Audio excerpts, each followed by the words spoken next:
Hello, this is Ash Teeter with Lost Coast Populist News Reading Between the Headlines podcast. Awake, not woke. Opinions are not facts. Make up your own mind. So here we are on the lostcoastpopulist.com website. And as you see, we've got a new little weather widget thing here. You can check in for, what's coming down the chute for next week. Looks like, Friday looks like we had sunny with clouds. It was pretty much my experience today. We had a little bit of rain during the afternoon. Saturday looks like all sun. Sunday, more sun. Monday, it looks like the precipitation is coming back here. But anyways, now we're going to move on to our national segment of news here. Okay, let's see what's going on in the Hollyweird this week. So, yes, Roseanne says she's canceling the Connors and firing everyone. It's just not going to work out. I'll go down here, see if they got anything to say about it. No more Connors. The story ends on a cliffhanger with lesbians trying to convince a third grade teacher that the little boy is actually a girl. I just have no use for any of these storylines, says Barr. I just did a stand-up routine for tens of millions of people, and they all love my comedy. That's enough for me. It's true about her comedy being a success. Though she could have stopped at tens, she's a national treasure. Such a patriotic American. She's one of the only ones who ever sang the national anthem before grabbing her crotch and giving the crowd the finger. It was a moment of artistic expression that all freedom-loving Americans should cherish.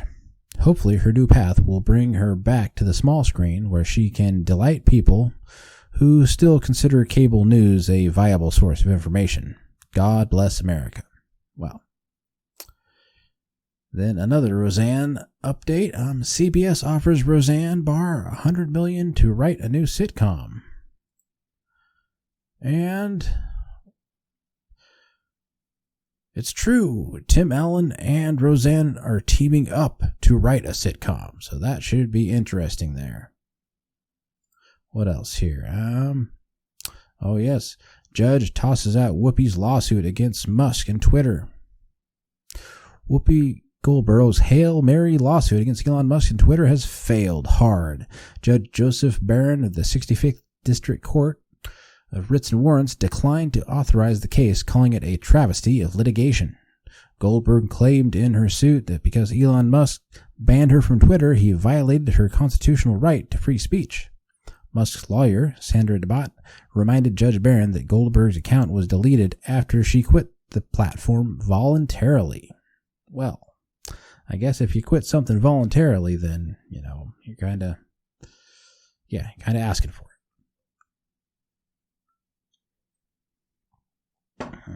Okay, here. What else do we got going?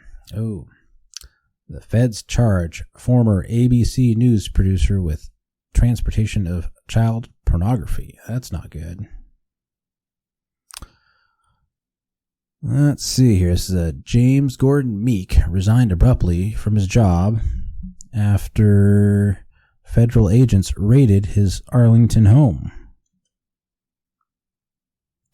Yes, federal prosecutors have charged former ABC News producer James Gordon Meek with transportation of child pornography. According to a criminal complaint filed by the Eastern Virginia on Wednesday, Meek resigned abruptly from his job shortly after the federal agents raided his Arlington, Virginia home. Well, that's more bad news for the Hollywood types. Another resignation. Oh, look at this. Yeah, is that a coincidence? Look at Madonna's hairstyle here, and this is that new demonic statue that we talked about either last week or the week before that was put up in honor of Ruth Bader Ginsburg, I think. But yeah, it's kind of see some similarities in the twists in the hair. It's kind of like a ram's horn, I guess. Kind of interesting. And then you go to that, here's Madonna, and this is the guy that I think is at the Grammys. He was kind of impersonating Satan incarnate. Yeah, so yeah, I guess that's kind of how they roll, the demonic vibe. But then we have this here. This is Disney's Proud Family tells kids the U.S. was founded on white supremacy, pushes reparations. Okay, so this is the scene of the Proud Family, a kids show on Disney Plus. Why are they showing them this weak BLM propaganda to our kids? Well, let's take a listen to this here. So we're going to pause it, bring it back to there.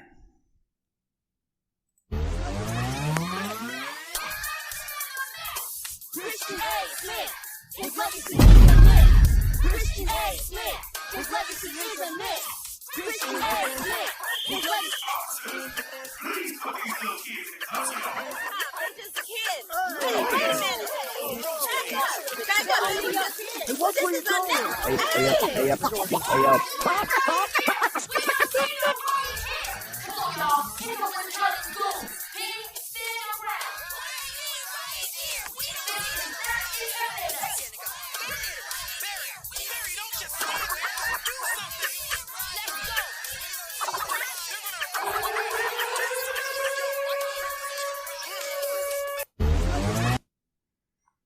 Well, it didn't really say anything particularly of that nature in the clip, but if they were saying that, that is kind of, not the best thing to be pushing towards the kids. And there's definitely a lot of history that went into the founding of this country, but it was, it wasn't just this country. There's a lot going around the whole world. I mean, there's slaves of all different, colors and creeds, backgrounds, and the Irish were, a big part of the slave trade. But yeah, anyways, moving on here, national happenings. There's SF Gate here, and it says, AI generated an endless Seinfeld parody until it made transphobic jokes. And yeah, it's like and you can check it out on Rumble. I'm not going to put the clip on here because other people are saying it's banned on YouTube, so I guess I'll do the smart thing and not put it on this show to, ban this episode or whatever. But you can look it up on Rumble. It's out there if you really want to listen to the AI transphobic comedy set of the fake AI Jerry Seinfeld's. Kind of an interesting premise that they made the whole show about. Well, I guess it's the opposite of interesting, actually, because, as it says here, it isn't Seinfeld. The figure on stage is Larry Feinberg. It's a pixelated approximation of the famous comedian, and it makes sudden jerky motions and speaks in digital monotone. An electronic beat plays in the background, and the show never, ever stops. Kind of like regular Seinfeld, I guess. But let's see what's next here in the national happenings section. Yes, billionaire Elon Musk threatens to halt DirecTV's sales over Newsmax ban. So yeah, I guess DirecTV canceled Newsmax, and Elon Musk is threatening to cancel DirecTV. So it's turnabout's fair play, I guess. That's let's see what we have. Anything lower here? No, just read the opening line.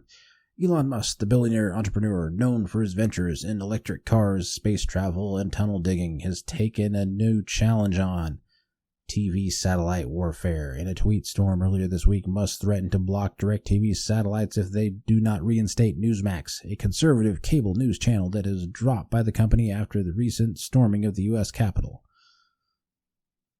Oh, so this must be a slightly old yeah, it's got to be. Does it even have a date here? If they're calling the U.S. Capitol, yeah, I don't know. If they're calling that a new thing, then kind of sounds old to me. Don't know how that got mixed up in the feed here, but anyways, another one. This is This is from February 6th, so let's make sure it's current again, since we're looking at dates. Ban on marijuana users owning guns is unconstitutional, U.S. judge rules. This is February 4th from Reuters. A federal law prohibiting marijuana users from possessing firearms is unconstitutional, a federal judge in Oklahoma has concluded, citing last year's U.S. Supreme Court ruling that significantly expanded gun rights. U.S. District Judge Patrick Wyrick, an appointee of former Republican President Donald Trump in Oklahoma City on Friday, dismissed an indictment against a man charged in August with violating that ban, saying that it infringed on his right to bear arms under the U.S. Constitution's Second Amendment. Well, that is a win, I would say. It's a win that they're just stepping up. Just because you grow some marijuana doesn't mean you shouldn't be able to own guns. It's, especially with some of the dangers that are involved with. I know here locally in Humboldt, there's been multiple instances where there's in-home invasion where people will come to loot you just because they know that you're doing something of that nature. So, and having a little self-defense probably wouldn't hurt in a scenario such as that. But next, here we go with spiritual realism in a divided America. Human purpose in pursuit of the common good. And I'll just read the intro here. The past few years have made it evident a deeply comforting truth about the contemporary American life. We may be a country, but we are struggling to be a people. We are deeply, even catastrophically polarized, fractured along lines of racial and religious identity, along lines of geographic, economic, and ideological. We seem to have little in common except our shared sense of alienation. The events of the past several years, the toll of the coronavirus pandemic, the protests of racial justice following the murder of George Floyd, some of which were marred by violence at the January 6 riots at the Capitol, and the potential and cultural chaos since we have all reveled in the intensity of the fractures and the fault lines within our society. Yeah, so that's funny because they talk about, marred by violence. And they just speak of the January 6 riots at the Capitol, but they don't really pin the violence on the summer protests that followed the George Floyd's killing. Not to say there's, anything just about George Floyd dying, but there were multiple riots that were, violent, stuff burning down, many businesses destroyed, suspicious stacks of bricks left on corners of, streets where the protesters would be they'd have a path planned out, and there just happened to be pallets of bricks, which seemed highly suspect to some people who might have been paying attention. But anyways, moving right along here. Oh yes, James O'Keefe is on paid leave from Project Veritas. James O'Keefe, the founder and chairman of Project Veritas, has taken a paid leave from the conservative nonprofit media organization as its board considers whether to remove him from a leadership position, according to the current and former employers of the organization. An internal message sent to Project Veritas employees by the organization executive director Daniel Strack said that O'Keefe would be taking a few weeks of well-deserved PTO. An image of the message was shared by a source familiar with the organization's internal operations, and its authenticity was confirmed by a current employee. When he reached out for comment on his personal cell phone, O'Keefe said nothing in response and did not follow up on the calls to the text messages. So yeah, we will see what comes to pass from this. And like many are saying, James O'Keefe is, he pretty much is Project Veritas. It was his baby from the get-go, and I personally can't really see how it would succeed without him. What else do we got going on here? Oh, yeah, this fire here. Man, residents jolted after massive fire and train derailment. Let's see if we can get this to play here.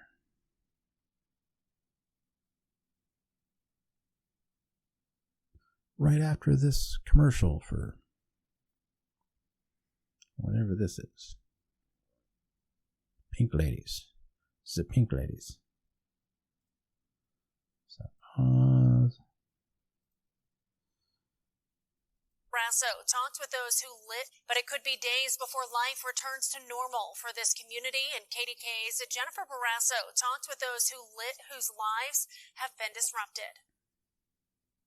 This massive train derailment happening about a half a mile from where I'm standing. The smoke still billowing.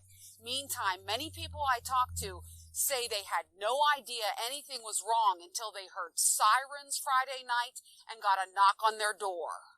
Basically, a lot of smoke and the flames coloring orange. It just started slowly spreading down the railway. What were you thinking? Time to go. After a train derailment caused a massive fire in East Palestine, Ohio, Friday night, KDK's Sky Eye 2 captured derailed rail cars still burning Saturday afternoon. If you have not evacuated, please leave the area. Shortly after the fire, a mandatory evacuation followed for people living within a mile radius of the site. The East Palestine High School gym turned into a shelter. You prepare for the worst. That's what we do. The Red Cross helped nearly 50 people and are prepared to help more. We met the Everson and Smith families who feel jolted. They're rattled. Okay, that's the best word. People are not sure when they can get home. Families didn't have much time to leave when police knocked on doors. Well, I went outside on the porch and looked, and you see flames shooting about 20 feet in the air. And I opened up the door. He said that it was chlorine inside the tanks, and it was just fumes from it was spreading. He said it was very dangerous, and he said the best thing for you to do is go to the school. I just could not fathom all the fire and all the, help that our town was getting, with all the fire trucks. It was very scary because we honestly didn't know what was going to happen to this town. Mayor Trent Conaway tells me he isn't sure when the mandatory evacuation order will be lifted. There's also a shelter-in-place order for the rest of the village. Some are concerned about the chemicals in the air. Is it safe for everybody to go back home? Is it safe to be anywhere within the blocked-off area? Vinyl chloride, which is toxic, is one substance that was on the train, city officials say. Right now, the air is being monitored by the Ohio DEP, by the feds, and by the Pennsylvania DEP. And right now, the testing is showing that the air in town is safe. Jennifer Barrasso, KDK News, East Palestine, Ohio.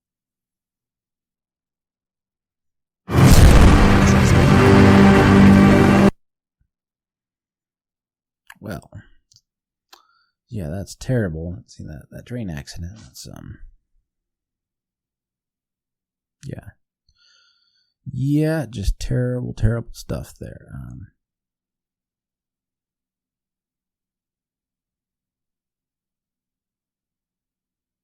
Yeah, well, hopefully they don't have any deadly chemicals, making it dangerous for people to return home. We're going to go on to national politics here and see what we got going on. Okay, so from the State of the Union, here are 17 absurd lies Biden told during his speech. Let's see what they got here. This is from the Federalist. Okay.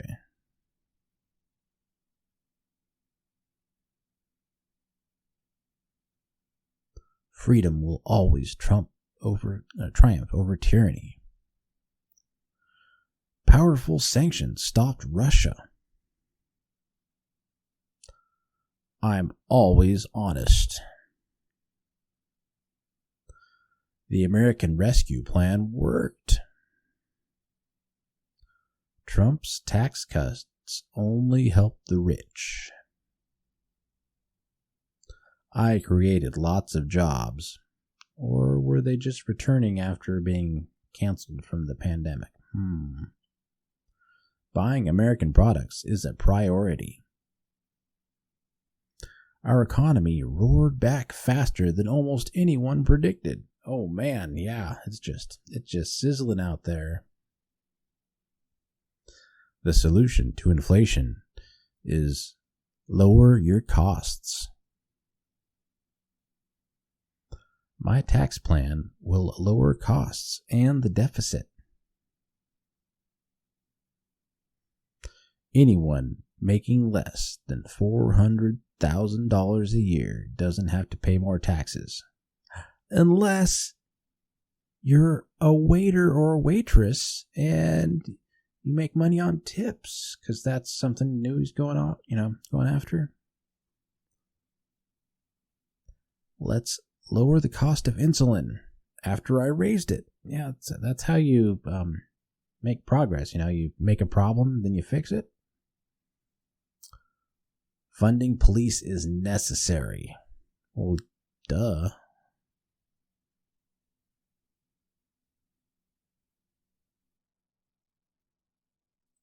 So we've been talking about defunding the police. So there's some issues that we ask police to do, like mental health issues or policing in schools and all the rest, that perhaps we can shuffle some of that money around. Suck it up. Defunding the police has to happen. We need to defund the police. Mayor Eric Garcetti saying, take some of the money from policing, about $150 million. I applaud Eric Garcetti for doing what he's done.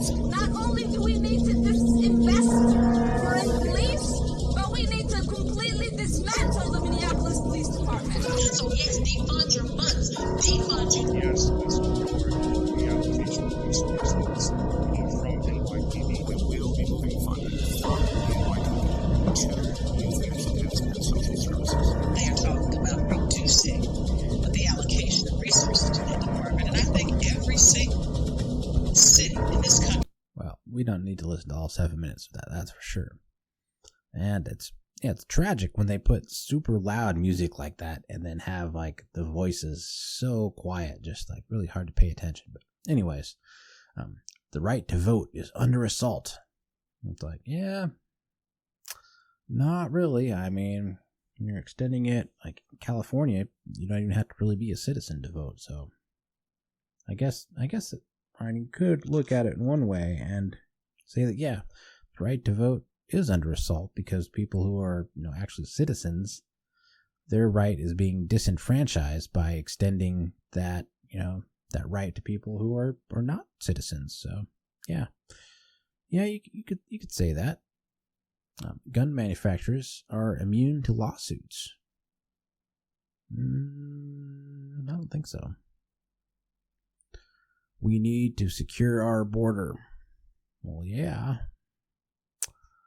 Abortion is health care.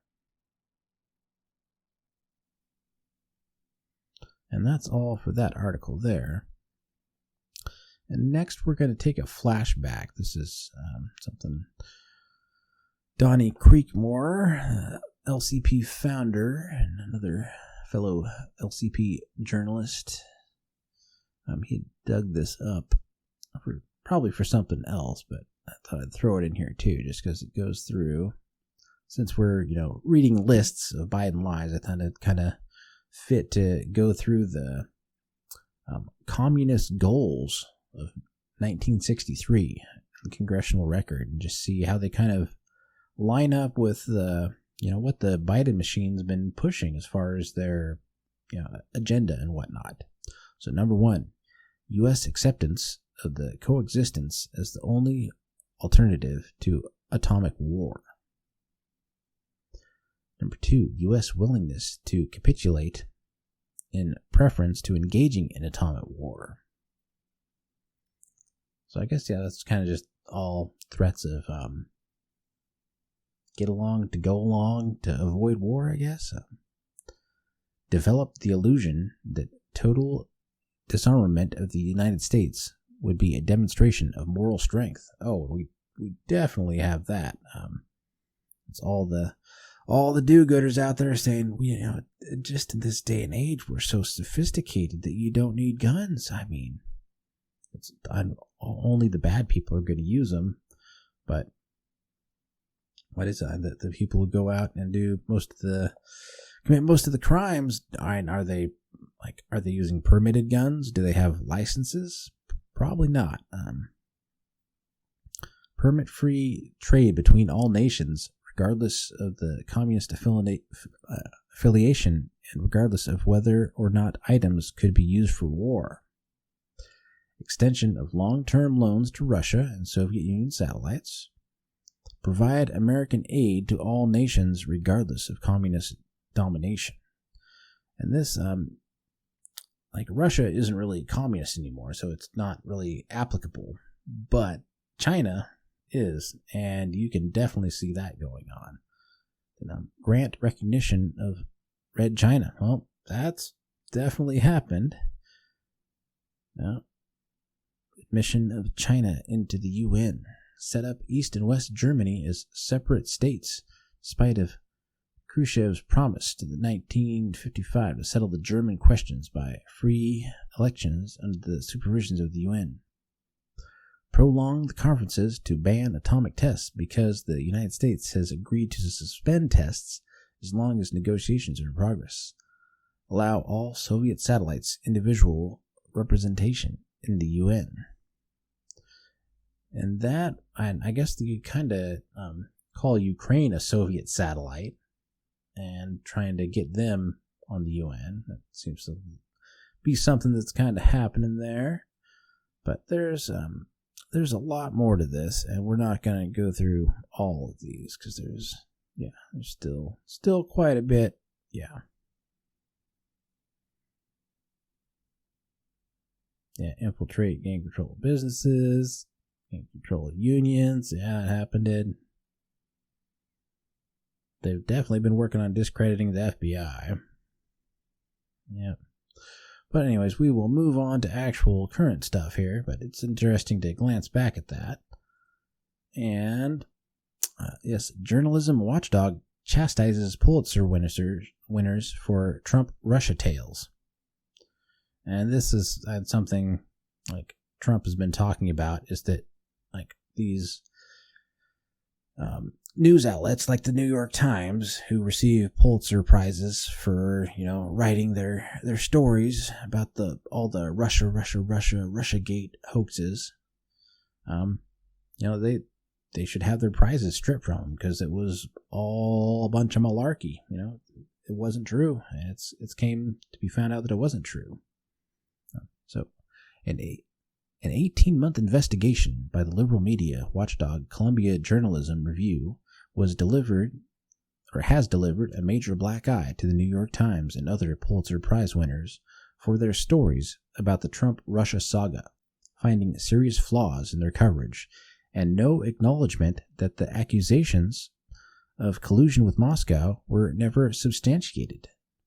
Journalist Jeff Girth, a former New York Times reporter, said his investigations found that news organizations didn't follow their own rules for using anonymous sources and refused to be transparent about their work in attempting to prove that links between Trump, his campaign in 2016, and Russia. CGR editor-in-chief Kyle Pope said of the episode, "No narrative did more to shape Trump's relations with the press than Russiagate. The story, which included the Steele dossier and the Mueller report, among other totemic moments, resulted in the Pulitzer Prizes and embarrassed retractions and damaged careers." So yeah, they should really own up to this, and I guess Pulitzer, like that foundation, should just step up and strip these prizes from these news organizations that wrote these kind of steaming piles of whatever you want to call them, and called it news. So, we also have, Hunter Biden, found to be connected to the chief spy of China through his Chinese secretary. No way. Okay, so this is actually an old one. This is May 9th, 2021, but it slipped back up in here, and, Is it just a conspiracy theory? Is it just a bunch of Russian propaganda? A shady businessman known as the chief spy of China assigned Hunter Biden a Chinese-American secretary who fed him opposition research to help Joe Biden's 2020 election, according to an investigation by the Daily Mail. So they obtained some emails, and it says here that a joint report by the Senate and Homeland Security Finance Committees issued in September 2020 examined Hunter's business deal with the CEFC, noting the company's deep ties to the Communist Chinese government. It is determined that millions of dollars transferred from the firm to Hunter and his uncle to raise criminal and financial counterintelligence and extortion concerns. I wonder, huh? Hunter's secretary, Bao, appeared to be very invested in having Joe Biden beat Donald Trump.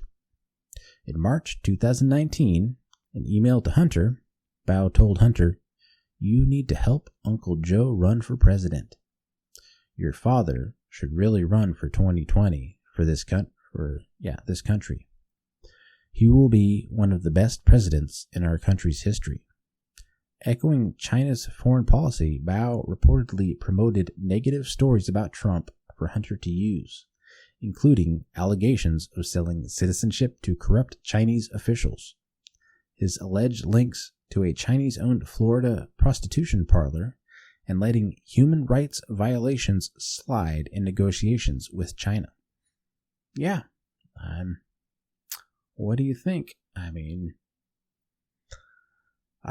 I knew this kind of stuff was, probably on par with the truth when it was first coming out, a couple years ago. But now it's really hard to deny that, any of this is true. But another story up here is special needs. Fetterman hears voices in his head. Sounds like Charlie Brown teachers. Needs a tablet. So yeah, I guess after his stroke, his interpretation of audio is so bad that he gets kind of confused when he's in large spaces of people. So he needs to have whoever's talking to him talk into a speaker or something, and then it shows up in words on his tablets, and he can read that so he can kind of discern what's going on or what he's supposed to respond to, because it all kind of gets jumbled into some kind of word salad that his addled brain can no longer comprehend here. More John Fetterman revelations from the New York Times as we watch the information hostage taking an action. He has come to terms with the fact that he may have set himself back permanently by not taking the recommended amount of rest during his campaign. Yeah, it's true. I can only imagine the amount of stress doing a political campaign after a stroke could be, and just not letting the body heal. It doesn't really just doesn't allow for the kind of cognitive abilities you'd need in that kind of position. But up next here we have FBI planning to build new headquarters, building twice the size of the Pentagon. Republicans need to stop this.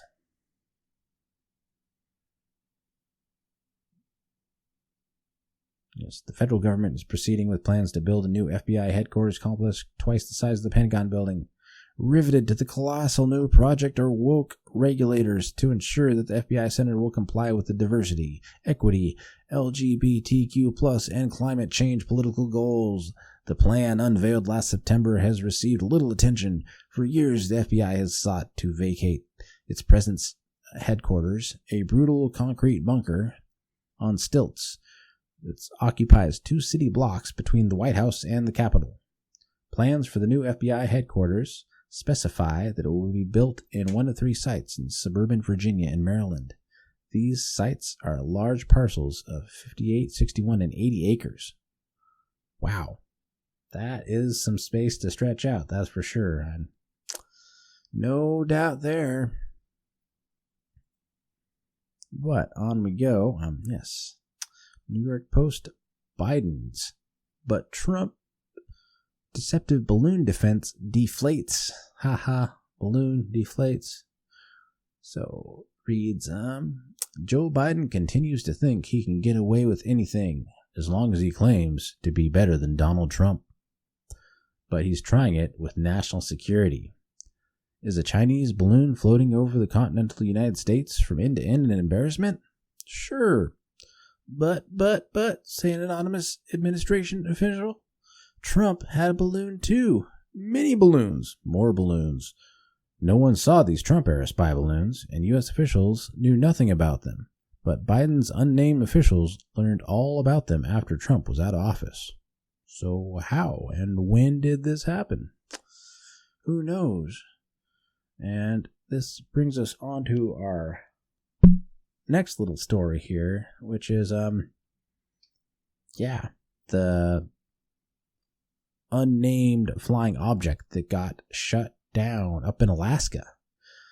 So we will play that in just a second here. But first, we are going to go to a little clip about some LCP advertising. You own a business who might benefit from reaching a unique target audience of freedom-loving Humboldt citizens? If so, consider advertising with Lost Coast Populist. We have a growing number of options on our website and podcasts that might be right for helping you grow your business to a new customer base. Our team of skilled designers can even help you craft an advertisement that truly catches the eye.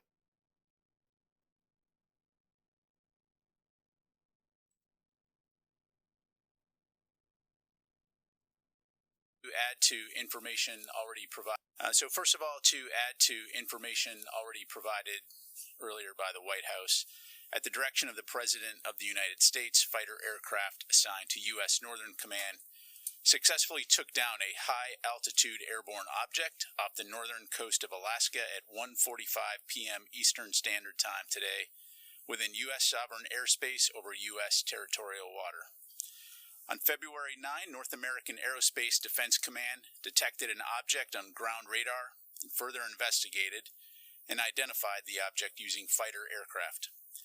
The object was flying at an altitude of 40,000 feet and posed a reasonable threat to the safety of civilian flight. U.S. Northern Command is beginning recovery operations now. U.S. Northern Command's Alaska Command coordinated the operation with assistance from the Alaska Air National Guard, Federal Aviation Administration, and the Federal Bureau of Investigation.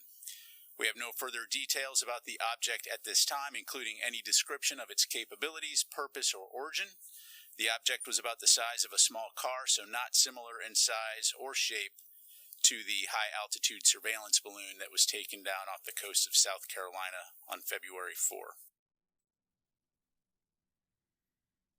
Okay, well, that ties it up for our national segment of Reading Between the Headlines.